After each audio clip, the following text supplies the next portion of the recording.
we are here in the Bahamas. We are going to make it right. If you became a millionaire, would you keep working? You know? Great job, brother. It was fun to meet Shelby. What's going on right now is California's trying to figure out. Don't eat. Something that pop in the butt. Yeah. Oh, I can. Welcome to BitBoy Crypto, home of the BitSquad, the largest and greatest crypto community in all of the interwebs. I haven't said that in a long time. It felt good. How are you feeling today, TJ? I'm feeling excellent. You know, I love it. You know, when we get a little price action, a little movement, you know, we got good stuff happening. Maybe the whole, U.S. economy isn't going to crash, but we'll see. Yeah, maybe a little glimmer of hope, just like this Pulse Chain, remember Pulse Chain 2029? We got to hold on to these glimmers of hope. You never know when things are going to ship. We know software, it can take a long time. All right, let's get right into the show. It's going to be a fantastic one because we're talking about this GDP report, this huge hack that had happened. Also, Aptos just exploding lately. We're going to talk about that a little bit. Also, Polygon, a little XRP news as well. It's going to be great. On that Aptos, I do want to give a shout out. Chemistry Bro, when we were in the basement yesterday, he had us pull up, clear bull pennant or ascending triangle. He's like, man, it looks like it's ready to rip. And then not long after, later that night, boom, 40% rip. So shout out to Chemistry Bro if he's in the chat. Yeah, called it. We got some smart people in there. We got some smart traders, and we're going to be bringing up one of the smartest traders that I know personally, just in a few. But we're going to run through a few things here. Make sure you follow me on Twitter, DZ_BTC. I'm always putting out pretty funny tweets like this one. Really, though, what was this person thinking? ADA handles, kind of like ENS domains. They really tried to corner the Captain J. Kirk market. Look at this. They really thought they were like, man, I'm going to corner this market for this Star Wars character, and I'm going to be a millionaire. I'm not trying to make fun of the person. But the comments, you guys are just having a ball of a time. The leading theory right now seems to be weed. I think weed was involved with that. So I don't know. Let me know what you think. Why do they mint so many Captain Kirk handles? Good luck with that strategy, though. I hope it does well. I did just post a story or a reel, on my DZ_BTC Instagram post. If I refresh, you might see it. I think the reels will pop up here. And so I am starting to add some content. Oh, right there, where I talk about my Dookie and Dookie Dash, that is. And I already got 3 likes. Just put it up about 3 minutes ago. So thank you for all the support on the IG. And we appreciate the support with the book, Catching Up to Crypto. Still doing the book tour, about halfway done right now. I know if you follow AJ, you'll see he's doing a lot of updates on his Twitter. How is it going? What was the last meeting like? It's been going really well. I mean, I think it's averaging about 80 to 100 people in each place. I think they're in Miami right now at Quantum Digital, the conference there, just hanging out. I know Morel went down there. They got a little booth and everything set up. So, yeah, be sure to go check that out. They say the Vulcans are always big bulls. You can't fade the Vulcans there. I mean, they just think so smart. And also the Spock. What is his? Is he human? Spock. Is that a human? No, he's supposed to be an android, right? No, Spock. What is that race called? Are they just Vulcan? Oh, that is Vulcan. Oh, who's the bumpy face people? Romulan. I was thinking of the. Okay, we got the Star Trek real fans in the peanut gallery here. Real quick on Catching Up to Crypto. If you guys have received a copy and read it, we would really appreciate it if you could leave us a review on Amazon. Let us know your thoughts. Obviously 5 stars only. Nobody I'm sure would have anything bad to say. So if you could do that, we'd really appreciate it. And can you take a half step to your left? Thank you. Yeah, we got triggering my right there. OCD. Move the microphone. It's the screen's too far away from me. My boomer eyes. Yeah. I'll manage. I'll reach. We have some new merch for the Candle Mafia. You're gonna want to check that out. I know. I felt the quality looks pretty good. I felt it while he was still wearing it, and it's good merch. So shout out to the Candle Mafia. I think there's maybe even rumors of the hats, the Candle Mafia hats. Can you confirm, deny anything about the hats on that? I don't know. I'm not doing the merch. Find out. Jump in Candy's YouTube and make sure you ask him here. All right, let's check out the CoinMarketCap right now. We are back up a little bit yesterday. Remember 2 days ago, we were 1.05 trillion. Then we dropped down to 1.02. And now if you round up, we're back up to 1.05. The 24-hour volume is up 30% from yesterday. It was at 50 billion. Now it is at 65 billion. So seeing a little bit of some movement here. A lot of traders starting to make some moves. And the Bitcoin dominance looks like it fell 0.1%. Nothing too major. But the ETH dominance back on the way up was 18.5% yesterday. Now back up to 18.7. maybe trying to reclaim that 20% spot. Maybe one day claim a 25% spot. What do you say to that? 25% for Ethereum? 25% for ETH dominance. I don't know. That's pretty. I mean, yeah, I'm not saying it's definitely possible, but that would have to. I mean, we'll have to wait and see. Maybe we'll have to wait and see. We'll have to wait and see. I know every day more stable coins are issued. It's going to be harder and harder to get those high percentages. ETH gas, whoa, way up there, 53 Gwei. A lot of people are making trades right now, this very second. Let's look at the charts though. Bitcoin holding above 23,000. It is up almost 2% on the day. So a key level right here. A lot of people are going to be watching this 23K level. I know Crypto Face, he was in a long yesterday. I saw that. Let's see. Ethereum, though, is below 1,600 right now, 1,593. BNB above 300, 304. XRP, 40 cents right now, basically 41 cents, so up slightly as well. But Cardano, the story of the day so far in these top 10, up almost 7%, 6.4%, up to 38 cents. Maybe going to be reclaiming that 40 cent level soon. So you look here, flirted with it a little bit earlier in the past 24 hours or so. There we go. Then Doge up slightly, but Polygon actually up even more. Said, hold my, you know what, up 12.5% on the daily there. So Polygon looking good at $1.08 right now. But let's see the top gainers. I know you're hoping your coins are in this. I'm hoping my coins are in this. I haven't checked it yet. What are the top gainers of the day? Let's check it out. Phantom up 20%. Polygon, even though it is in the top 10, even though it has a almost $10 billion market cap, still moving up, the third biggest gainer in the top three. Aptos, just got a little candle. Now they're up 14%. But look at that 7-day run there, 135%. And Threshold, another one actually Frankie was talking about, but this Aptos, I saw a good tweet from Cardano Whale. Who the heck is buying Aptos? It's like owned by 4 people. If you look at it, it's pretty centralized, but maybe that's part of it. You know, it's only a little bit floating out there, and it has been pumping. Any long-term guesses on Aptos? You know, will it hit a top 10? A lot of people are making that prediction. It could, for sure. Like you said, the money behind it, it's not that far out of it right now. I don't see it when it comes to ecosystem and use, kind of to your point, as like what would justify that. But we know in crypto, it's a lot more about speculation than actual tech and use case most of the time. Well, I'll tell you what's getting me is stinking Phantom. I've been wanting to scoop some more Phantom, and it won't quit moving up. I was hoping we could get some pullbacks on there so I could get a better entry. Yeah, but 60% on the 7-day. The market cap is above $1 billion, but that does not mean there isn't room to the upside there. I could definitely see that being a $10-20 billion market cap during the bull periods. And I did say, you know, some of the coins I'm looking at right now, that we've seen 1 or 2 L1s pump. Maybe look at the other L1s. People are just going to kind of copy trade. A lot of people are just going to, basically do the Coinbase hunt where you see something pump, you see what sector it's in. Then you're like, all right, let me jump over to something similar. And then on that level, I did say Near is one of the ones I'm looking at. I just said that yesterday. And if you had conviction on that purchase, you're up 10%. So good job, anybody who made that trade there. H-bar up. Raven Coin, Nick Demondi's in the house. He's in the room right now. Up to 3 cents. I remember mining that at 7 cents. And I think I lost a bunch. I can't even remember how. But all right. Wait. It is Frankie today, right? It's a Frankie day? It's a candle day? Is it a Mafia day? I guess it is. It is. All right, Frankie Candles. Why don't you come up real quick, though? We haven't chatted in a few days. How you been lately? I'm doing good. Better now that I'm with you. All right. Ooh. I'm going to have to make an eye appointment, man. Yeah. So I'm going to have to say hey to Jessica and say hey to, what is your sister's name? Amanda and Dr. Huffman. Hey, Dr. Huffman. We give you a little shout out here. Yeah. Sorry. Huffman family, I care. Yeah. Shout out to Dr. Huffman. Shout out to Amanda and Mrs. Candles. Also, shout out to Threshold. Wait, Mrs. Candles? Or Miss Candles. Miss Candles. I should change that. Ever since I started saying Mrs. Candles, everybody spams engagement rings in the chat. And then Mrs. Candles or Miss Candles comes into the room and she sees the rings and she's like...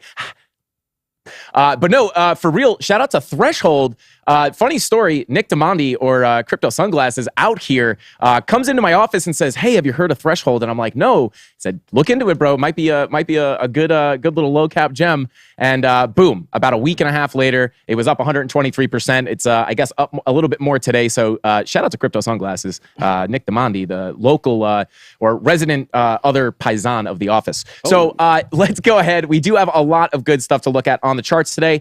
And by a lot of good stuff, guys, I kind of mean that things have kind of been going sideways. We did get a little bit of exciting price action. Oh, there we go. Shout out to Dave Digital. There's the engagement rings.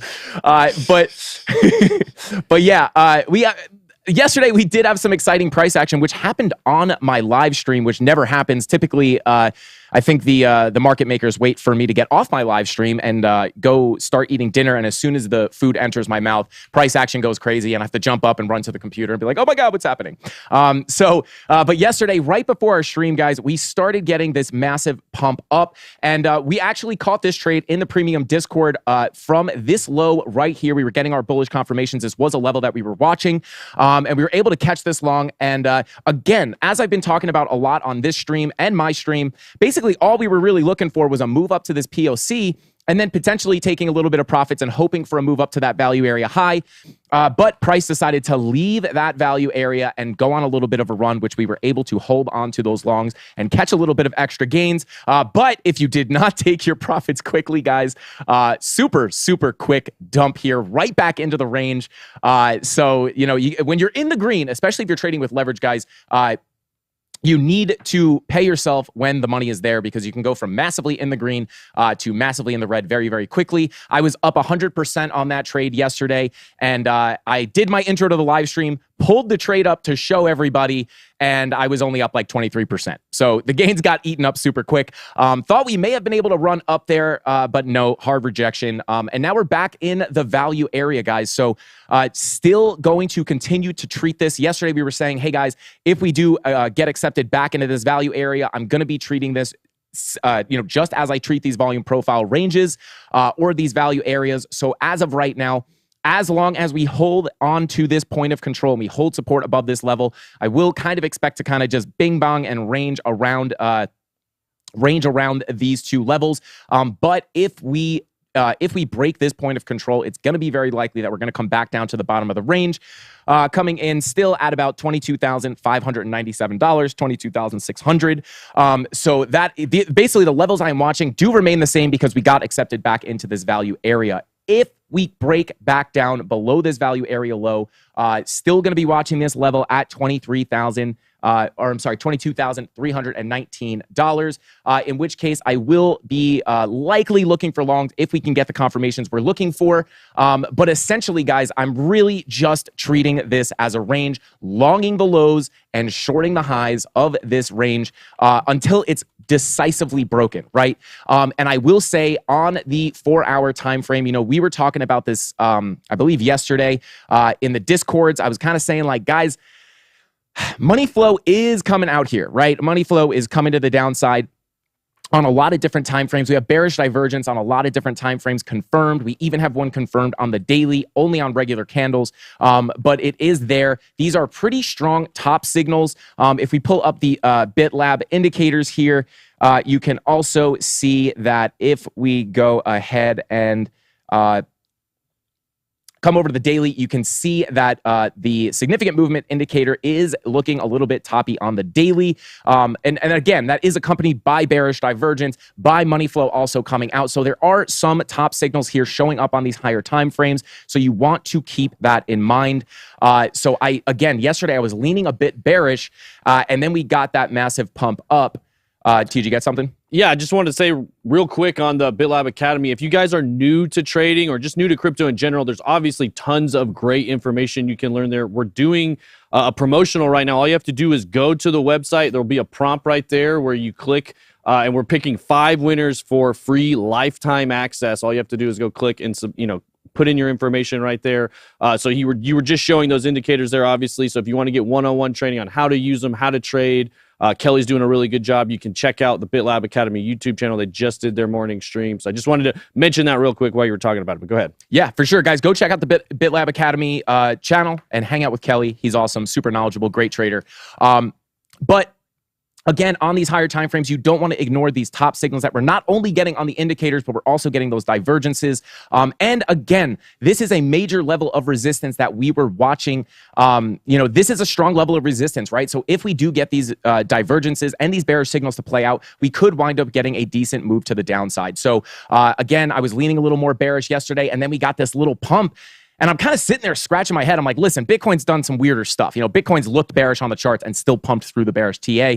You know, not that crazy, but I'm sitting here, I'm like, man, this like really isn't adding up. And then before you know it, that pump was just a complete scam and we came right back into the range. So, you know, we could still potentially break down from here. So I am being cautious of that. But again, as a trader, guys, I'm just treating this as a sideways range, getting those scalp longs from the bottom and the scalp shorts from the top. But again, I would still have to lean a bit bearish in the medium to longer, or I would say medium term, you know, until we decisively break this range to the upside. If we do break to the upside, levels that we are looking at for our next potential target, if we can break that high that we made here yesterday, that high is coming in at 23,825.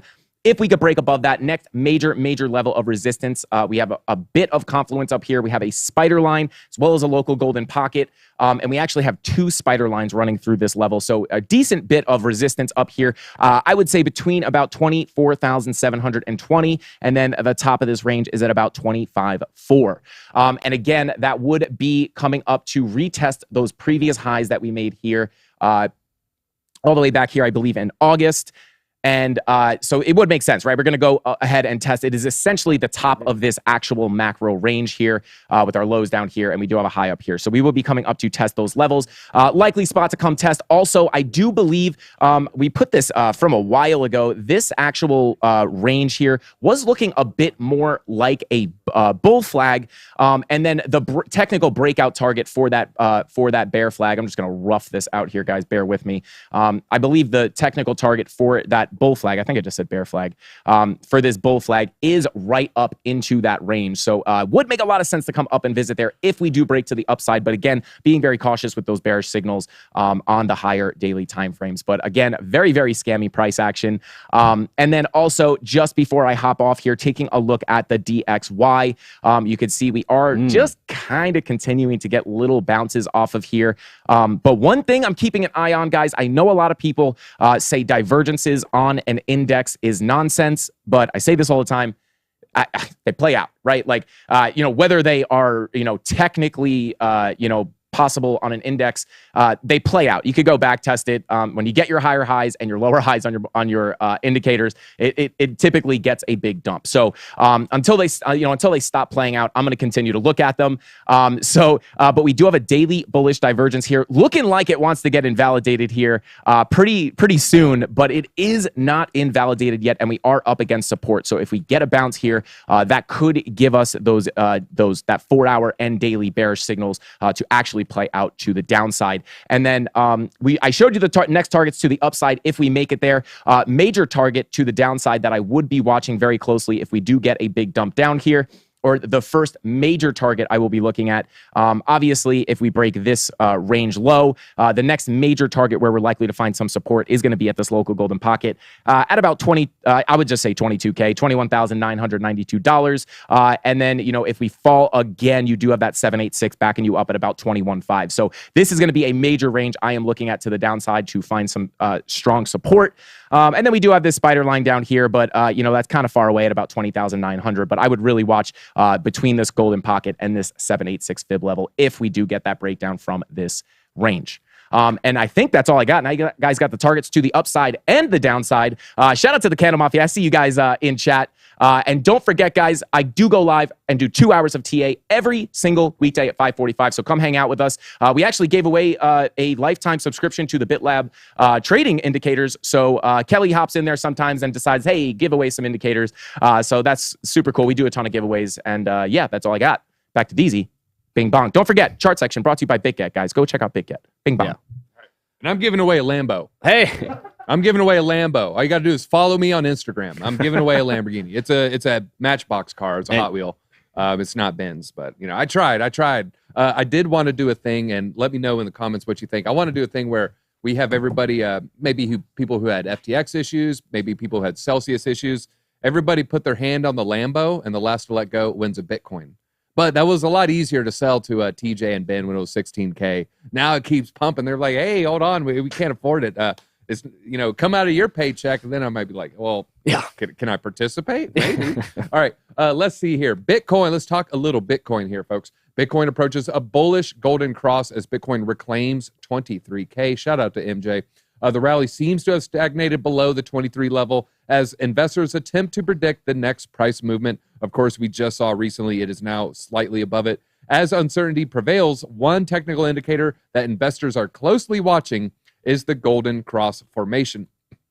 This, of course, is the 50-day moving average and approaches crossing above the 200-day moving average here. And we've talked about this before. We see that it's coming. We don't know when exactly, but I've seen some dates. I think 16th is what one person was saying. We don't know for sure just yet, though. It's mostly a bullish indicator that suggests that the short-term trend of Bitcoin is shifting upward and could potentially lead to a sustained rally. Notably, the Golden Cross formation has historically preceded big price increases for Bitcoin. On the flip side, the fortunes remain in limbo with the maiden cryptocurrency starting at the dreaded death cross. This is what TJ was saying earlier. The death cross occurs when the 50-day moving average drops below the 200-day moving average, indicating a bearish trend. In particular, as of the 25th, it indicated is facing the first ever 1 week death cross in history.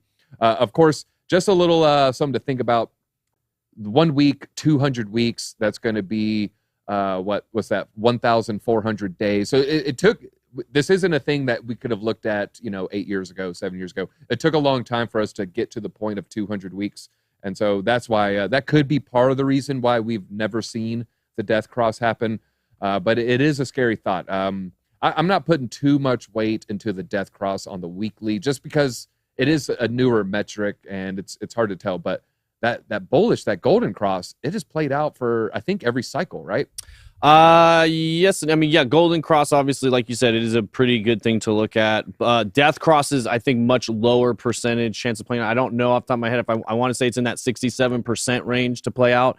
But like you said, something to keep an eye on, not anything to react on 100%, just like Frank will tell you, or Kelly from BitLab. You want to find multiple indicators that will give you confirmation and confluence as you move forward, not just say, oh, death cross sounds scary, get out of all trades. You don't want to overreact. You want to keep your emotions in check for sure. Guys, right now we have 3,700 people watching. We only have 645 likes. I know we can get up to 1,000. 1,000 is definitely doable. Really, I want us to go for 2,000. People are talking a lot about my facial hair. Yes, I know I need a shave. Then one person came to my defense. Oh, he doesn't need any tips.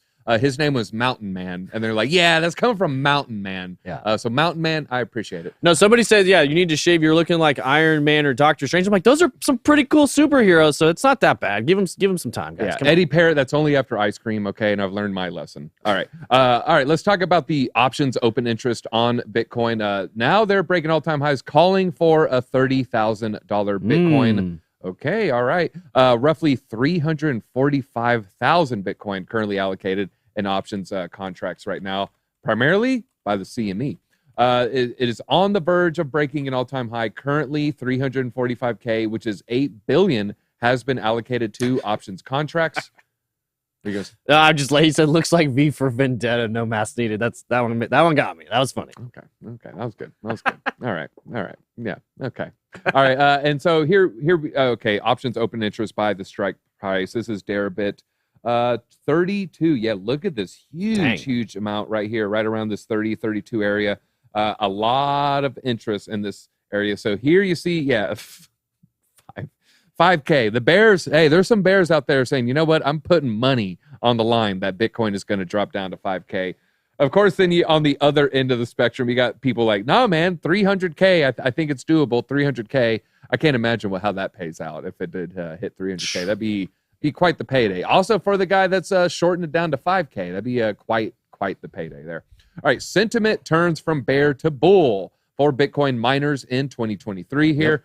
Seen here breaking his equipment after Bitcoin fell below the mining price. This is when it was 16K. They took a pickaxe to their mining rig. In the late 22 depths of the bear market, sentiment for the miners was abysmal. Rig operators were suffering. Profits had evaporated. Equity valuations cratered.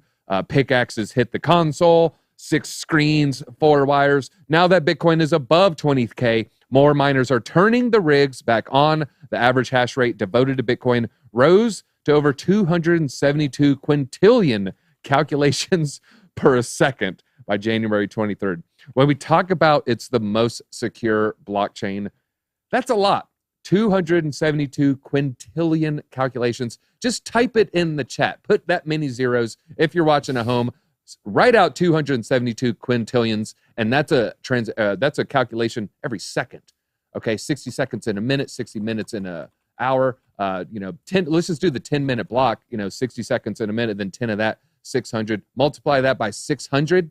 That's how many calculations are per block. That's a large, large number. I'm still waiting for someone to type it out. That's a lot of zeros. People Googling right now. How many commas in quintillion? All right, we keep scrolling down here. Yeah, just peak electricity demand is making profitable tricky, and also environmentalists are voicing their concerns about the miners here. But a lot of that FUD is going to disappear as we move to greener and greener energy. Yeah, real quick on that, but while there you go. Holy cow. Oh, okay. So it's actually, it hides it. It's like, yeah, it's too much. Clearly this is spam given how many zeros there are. Yeah. All right. Thank you. But one thing to note, and we're going to talk about this a little bit more on the Basement Show, is looking at the difficulty rate, the hash rate, which is exactly what DZ was just talking about there. And you'll hear me talk about a lot that the price to mine a Bitcoin really sets the floor for the value, which is what we saw, and oftentimes the difficulty will fall just a bit.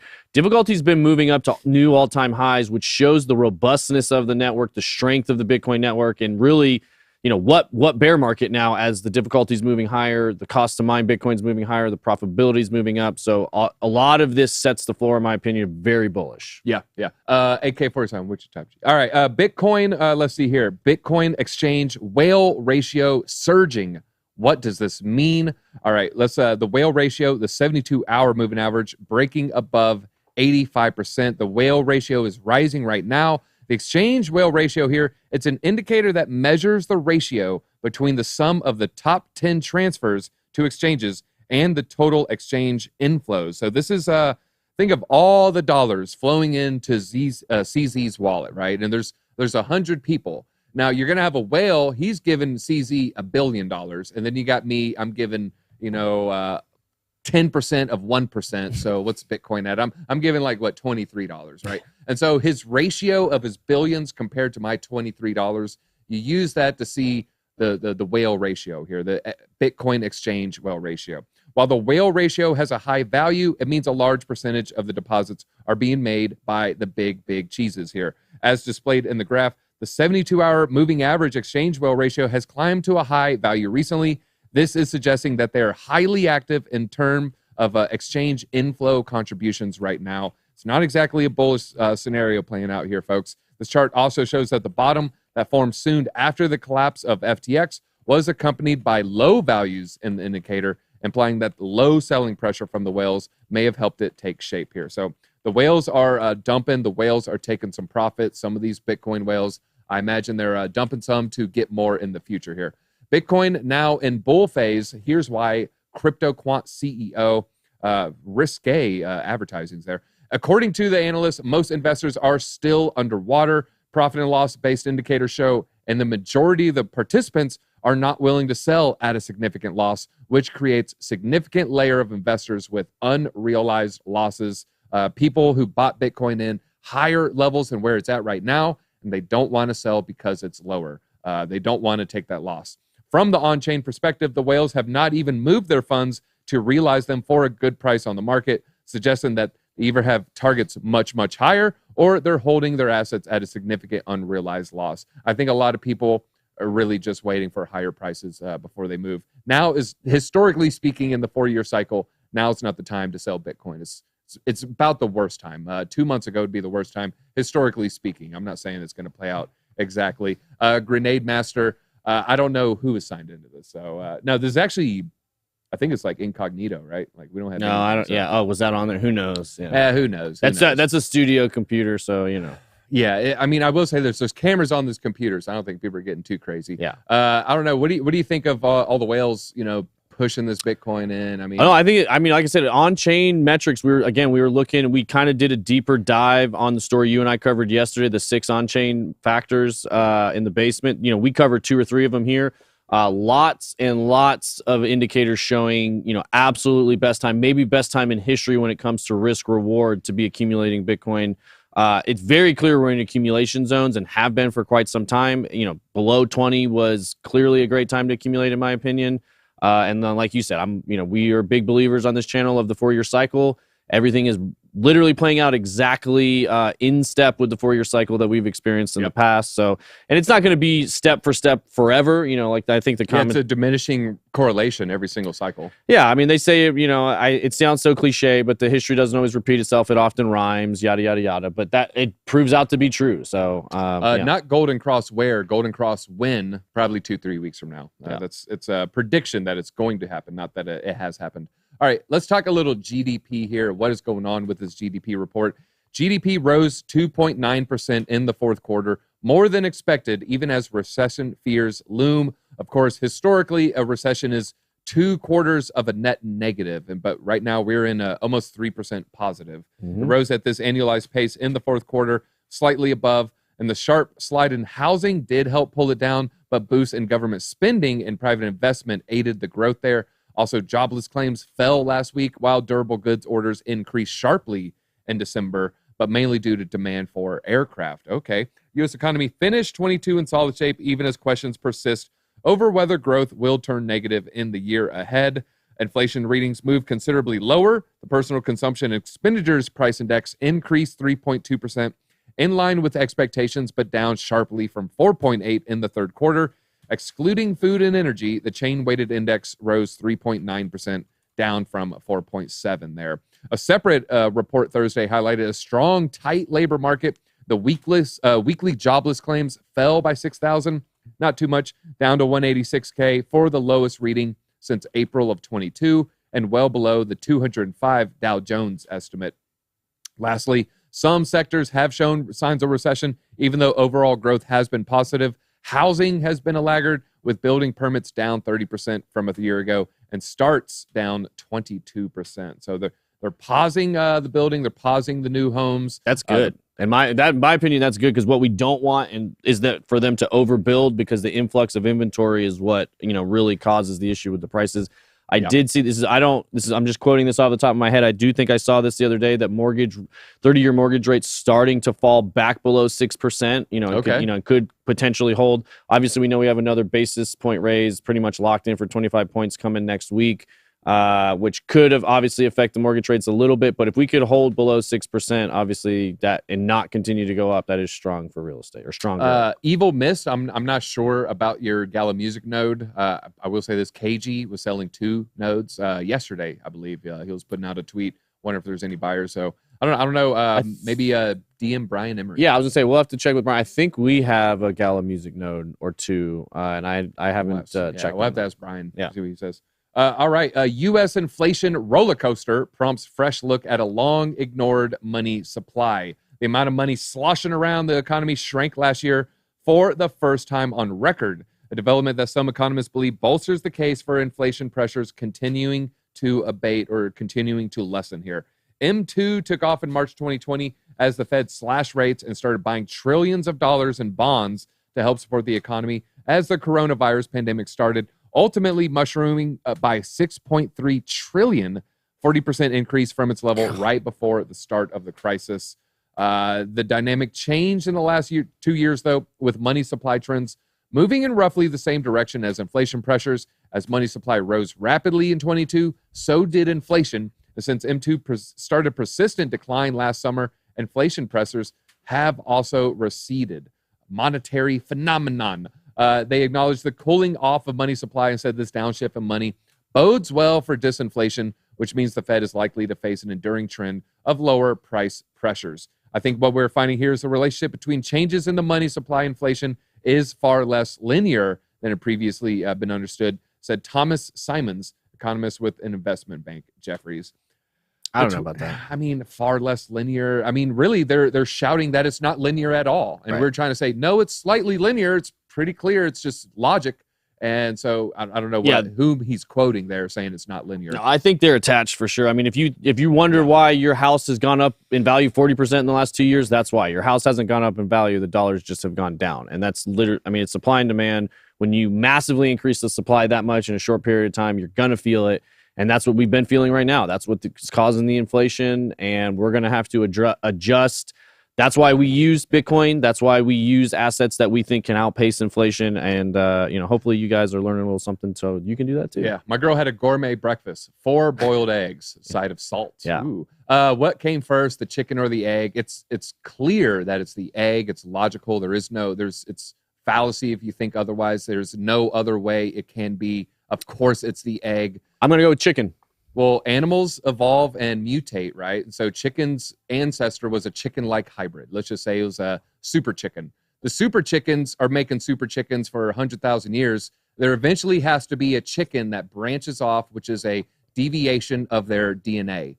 And a chicken didn't emerge out of the super chicken. It came out as an egg, and then that mutated chicken is what we see today. So clearly it's the egg. Come on, folks. Throw me a hard one here. All right, Elizabeth Warren praises SEC Chief Gensler, slams the... Hold on. I must have misread that. Clearly, I misread that. There must have been my eyes must, just got blurry for a second. All right, let me try reading this one more time. Elizabeth Warren praises SEC Chief Gensler, slams crypto lobby. The SEC Commission has been loud and clear that crypto doesn't get a pass from longstanding consumer protection laws.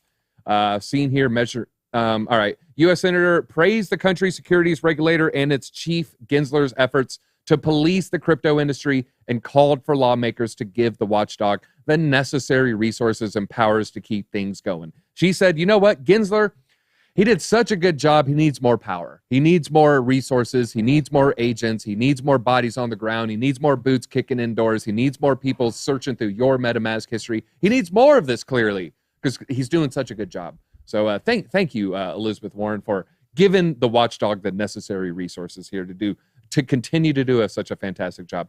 The SEC should double down and use its tools to enforce the rules, and where the SEC needs more cops on the beat, then Congress needs to step up with the resources and the new authorities that are needed to make sure the SEC can do its work at full strength in every corner of the crypto market.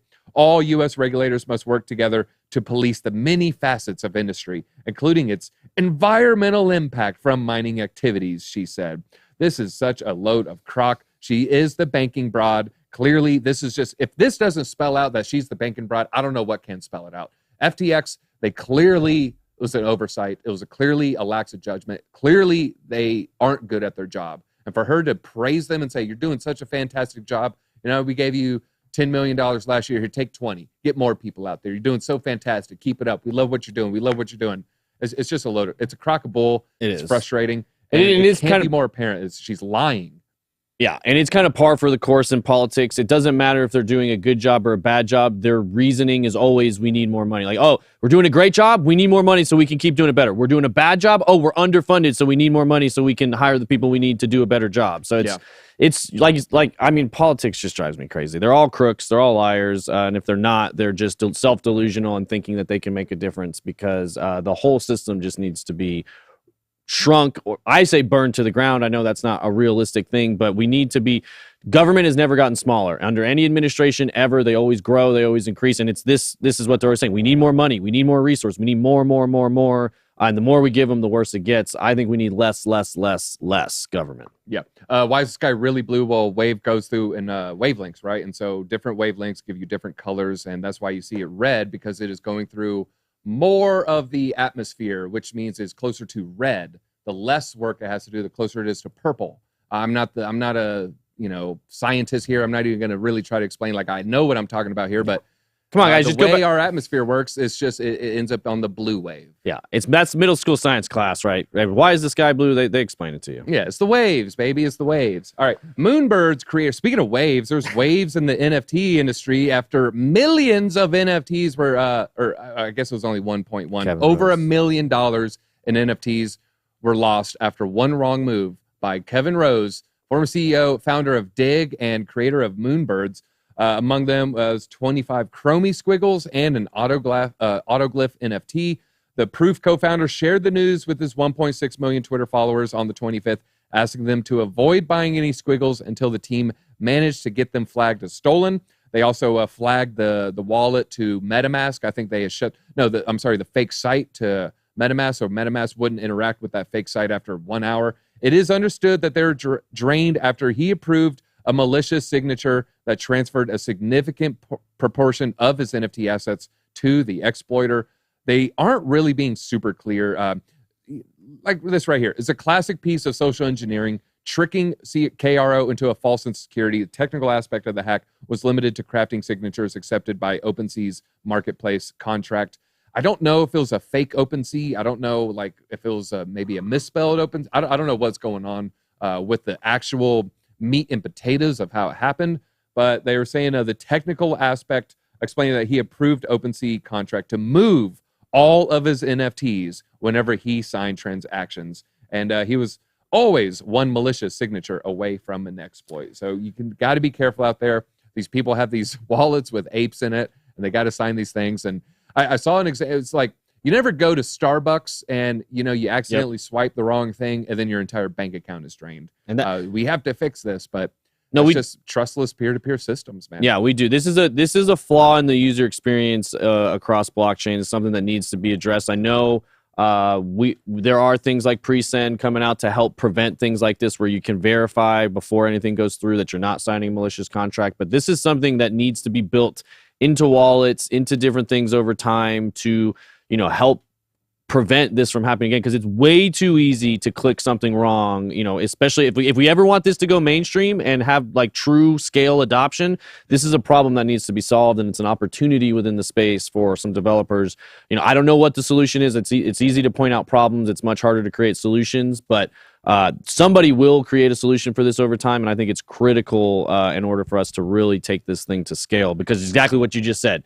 If every time you needed to use a credit or a debit card, anytime you swiped it, you didn't know if it could potentially drain all of your funds, they would never have gotten adoption. So this is a problem that needs to be solved. Yeah, for sure. All right, speaking of losses, Roger Ver says he won't pay the $20 million that he lost for his bad trades. Do bad crypto trades go away if your counterparty goes bankrupt? Roger Ver apparently hopes so. Once referred to as Bitcoin Jesus by like 4 people, maybe. No. He was very widely.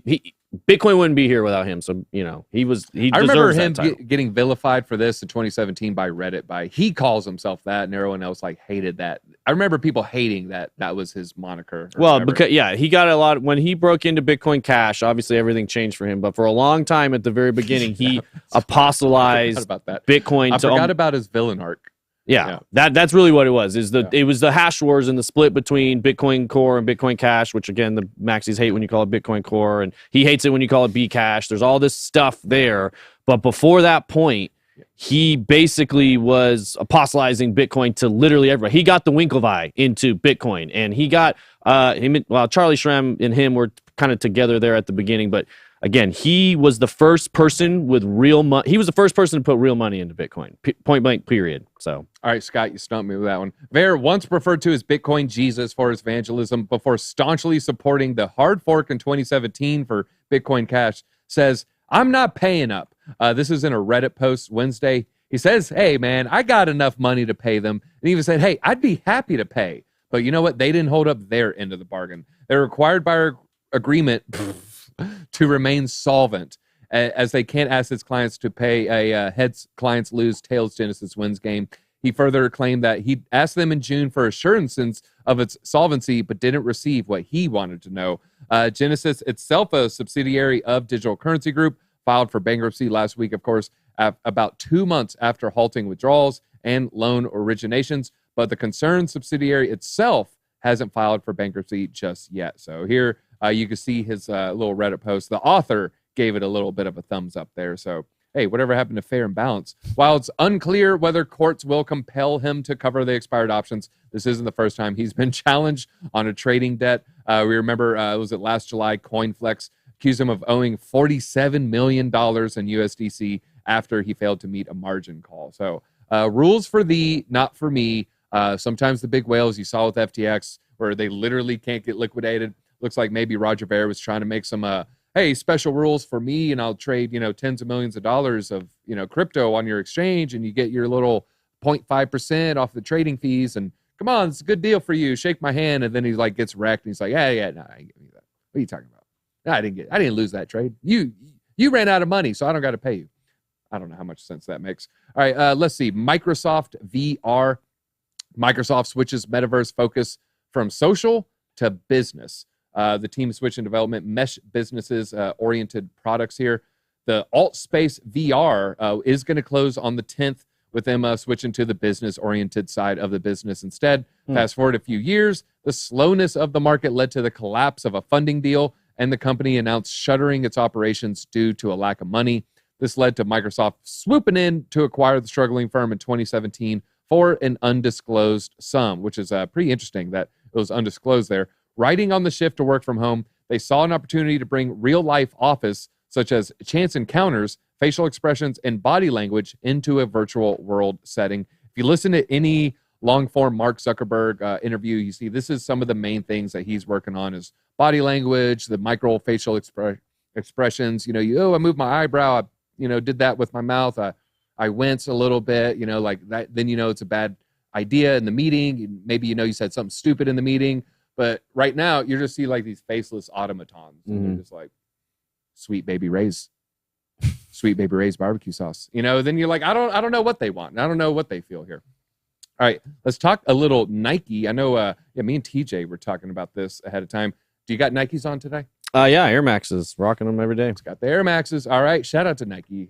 Swoosh will reward creators for virtual sneaker designs. They're offering $5K cash prize and a chance to collaborate with Nike designers on a one-on-one virtual sneaker. The Swoosh community, their members are invited to participate in the contest that challenges users to build the visual storyboard on Instagram, showcasing their footwear design. If chosen, the 4 winners will each receive $5K and receive an opportunity to work directly with the designers to create their own sneakers. They spent several years tapping into the Web3 strategy. Before it released the Swoosh in November, they acquired digital fashion house Artifact to take its first steps in the metaverse. They said it would begin testing RFID-linked blockchain technology to trace the supply chain process. So you'll be able to see what 8-year-old made your shoelaces there. So that's going to be pretty cool. Obviously, we're joking there. There's a terrible thing. I don't expect any kind of truth or transparency with the RFID system. You'll see a lot of things with Apple where it just ends with, we just get this part. And you're like, well, where'd that part come from? Or how do they make that part? Because right here it just says, oh, you just acquired from a business, but then you find out, oh, they own 30% of that business. And then, oh, yeah, maybe that doesn't fit with their normal labor policies. And so I don't know how transparent any of this stuff is going to be in the short term. I don't know. What are your thoughts on the tracking software? I mean, oh, yeah, we can prove there's no conflict minerals, yada, yada. I mean, to me, that's just going to get gamed. I would say it's definitely got a lot of room for improvement. I think blockchain technology can help it. I agree there is a lot of way to game a lot of different things, but it's being gamed right now. I mean, half of the products you use, almost all the clothes you wear, your cell phone, no matter where it is, it's getting. If you knew what went into getting all of that stuff, you'd probably be disturbed. The sad thing is you probably wouldn't change your lifestyle, And so we don't really. I don't know. This is a tough one for me because it's not just Nike, it's not just Apple, it's not just Google, it's not just Facebook. It's any global company is going to use that's what they're doing. Their businesses. They're going to use the local jurisdiction to their advantage, and a lot of these other places are willing to use their people in nefarious ways, which is just sad. Other governments out there. So got a reverse fade. That's good. That's good. Reverse fade. Reverse fade. Okay. Hey, no hat on the basement today. I might go. Oh yeah, you're going. That's the plan. Well, let me say this: anybody making comments about DZ's looks, I'm just going to say they're jealous. They just want to be up here hosting a show, looking as fly as DZ does. Look, just get on his level. All be as tall, intelligent, sexy, charming, confident, strong, confident. Bad trades, horrible NFTs, diamond hand down to 0. They can't be like me. They can't help. All right, first mover America's here. Aptos tokens surges to record high. The latest price comes in the markets in context for the last couple of days here. Here you could just see it. It's just been on a run lately. Not even that long ago, it was below $14, 13 and change. Now it has been surging since the start of the year. Broke all-time high on Thursday. Reached right under $20 and is up 423% since the 1st of January. It's much, much higher than the Bitcoin and Ether rally. Bitcoin's up 30% and Ether's gained 34. Meanwhile, 423%. It's not exactly clear why the price has soared, but NFT trading volume on the platform has been robust. Analysts, however, warn that the funding rates for the token are still negative, suggesting traders expect the rally will be short-lived. So now the shorts have taken over the longs there. But I would say, hey, just be careful with those types of coins. They can just laugh at a short and just keep pumping, keep pumping, keep pumping. No hat DZ there. Love it. And again, here's just kind of going over the price stuff again. Just, this is actually, it was even lower at the time. So Aptos making some moves. Let us know in the chat. Do you hold Aptos? Also, where are we at on likes right now? What's that Litecoin? It's looking right pretty now? good. I know so we're at 13, 30, 31, 4,200 people active. So we could get over 2,000. Come on. Half of you guys can at least hit the like button right now. Just stop what you're doing, hit the like button, and then we'll move on. Here is the new addresses thing for Aptos. And you can see a huge surge in December right there, and then lessening as we go into November.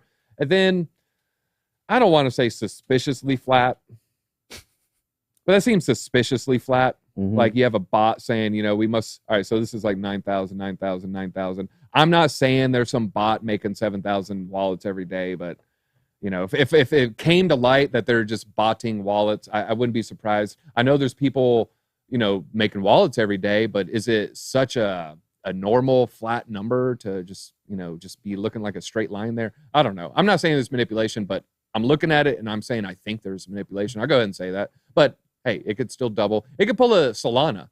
Remember Solana, $20. Boom, $40. Boom, $100. Boom, $250. So I mean, don't hate on Aptos. It could pump, but definitely want to look at that market cap.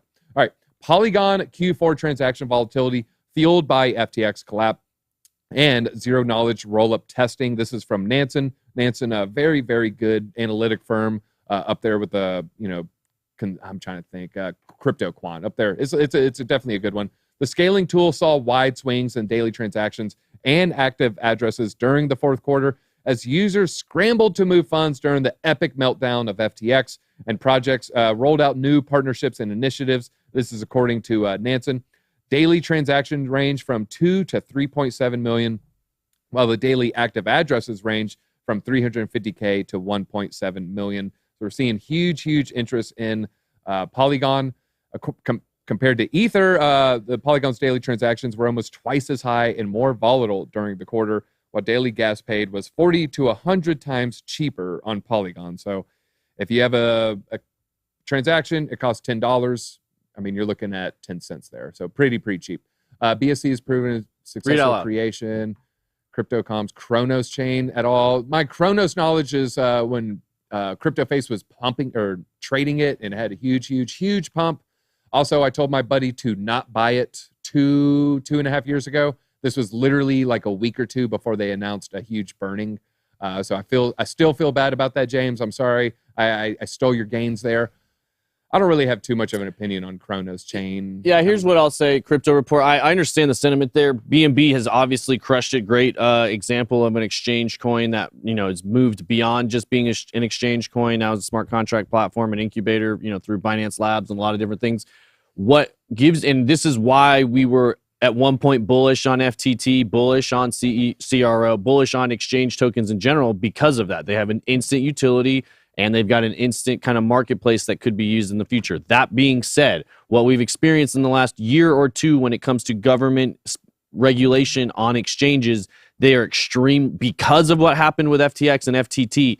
It becomes very easy for those exchanges to manipulate the numbers and push things up. So they're dead set in the crosshairs of regulators, not just exchanges, but exchange tokens in general.